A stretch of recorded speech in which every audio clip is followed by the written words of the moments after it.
Welcome to Kenton's videos. Enjoy the video. In this video, I will show you how to make Campbell's tomato soup. This classic comfort food is incredibly simple to prepare, perfect for a quick meal or a cozy evening. First, let's gather our few essential items.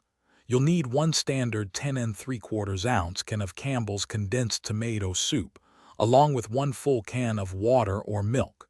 A medium saucepan and a spoon are also necessary for this easy recipe.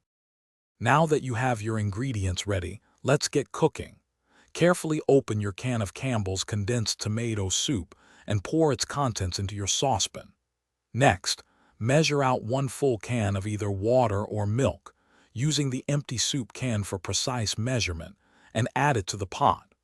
Stir everything together gently until the soup base and liquid are completely blended and smooth. With your soup mixed, it's time to heat it up. Place your saucepan on the stove top and set the burner to medium heat.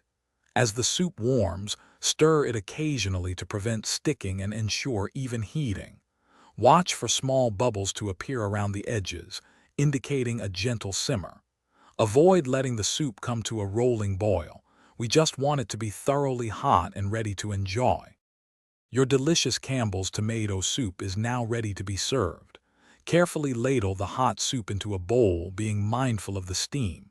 For an extra touch, consider adding some crunchy crackers, a sprinkle of fresh parsley, or a swirl of cream. This simple, satisfying meal is perfect on its own or paired with a grilled cheese sandwich. Enjoy every warm, comforting spoonful. Thanks for watching. Consider subscribing if we helped you.